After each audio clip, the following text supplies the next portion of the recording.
chapter 15, verse 1. After these things, the word of the Lord came to Abram in a vision. Fear not, Abram. I am your shield. Your reward shall be very great.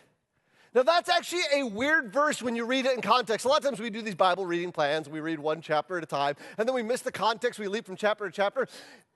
He is now just got done with this huge battle where he did what five kings weren't able to do, this huge military victory. He had this mysterious King Melchizedek gives him this ginormous blessing. He has just been radically generous. The stories of his renown are probably traveling around, and yet he's afraid of something. Enough so that when he gets alone and no one's looking, God can see his fear. And God says, Abram, don't be afraid. I'm your shield. I'm going to bless you. Are you going to trust me in all of this? And it says, that remarkable verse, and he believed the Lord, and he counted it to him as righteousness. That verse echoes through the Bible. We find it at least 3 times describing Abram in the New Testament, and that echoes again and again. See, our righteousness does not come from major military victories. Our righteousness does not come from being radically generous people. Our righteousness does not come from giving 10%. Our righteousness does not go from our name being known. Our righteousness comes through one thing and one thing alone, and that is faith.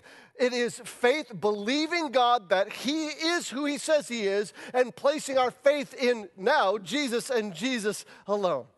And even as Abraham believed, even as it was counted to him as righteousness, he still doubted. Next verse. And God said to him, I am the Lord who brought you from Ur of the Chaldeans and gave you this land to possess. But Abram said, Oh Lord God, how am I to know that I'm going to possess it? So now Abram's believing God about the descendants and not believing him about the land. And he said to him, bring me a heifer 3 years old, a female goat 3 years old, a ram 3 years old, a turtle dove, and a young pigeon.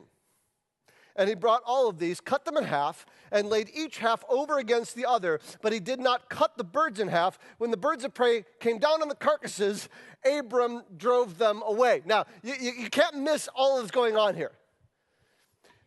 This is not a sacrifice. This is what they would have called cutting a covenant. What you would do is you take animals and you cut them in half and you lay them out so there's a path between the animals. And then the parties that are involved in this covenant, this deal, would walk through the center of the animals, and by doing so, they're saying, I will fulfill my promises, my part of this covenant, and if I don't, the responsibility is on me, and what happened to the animals should happen to me. When the sun had gone down, and it was dark, behold, a smoking firepot and a flaming torch passed between these pieces. And so what we've got here is we've got God in the form of fire going in between the pieces on his own. Remember, he has already made Abram comatose. Abram can't get up. And Abram knows that all parties to which the covenant hinge must walk through this. And Abram can't move. And he watches the fire go through. And so God is saying, listen, Abram, you don't trust me. You doubt that this is going to happen. I'm saying this has nothing to do with you or your decisions, or your judgments, or what you do right and wrong, or what your descendants do. I am making an unconditional deal with you and your offspring forever that this land, descendants, and blessing is yours. This has nothing to do with you and everything to do with me. You want to know how you're going to have land, descendants, and blessing? It's based on my character that you can know. I and I alone am making this covenant. And so when doubt flares up in our mind, and we say to ourselves, how can God save somebody like me? How do I know that God is going to keep his promises to me?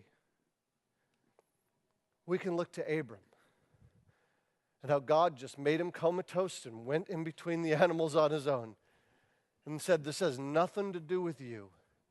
And this has everything to do with me and my character.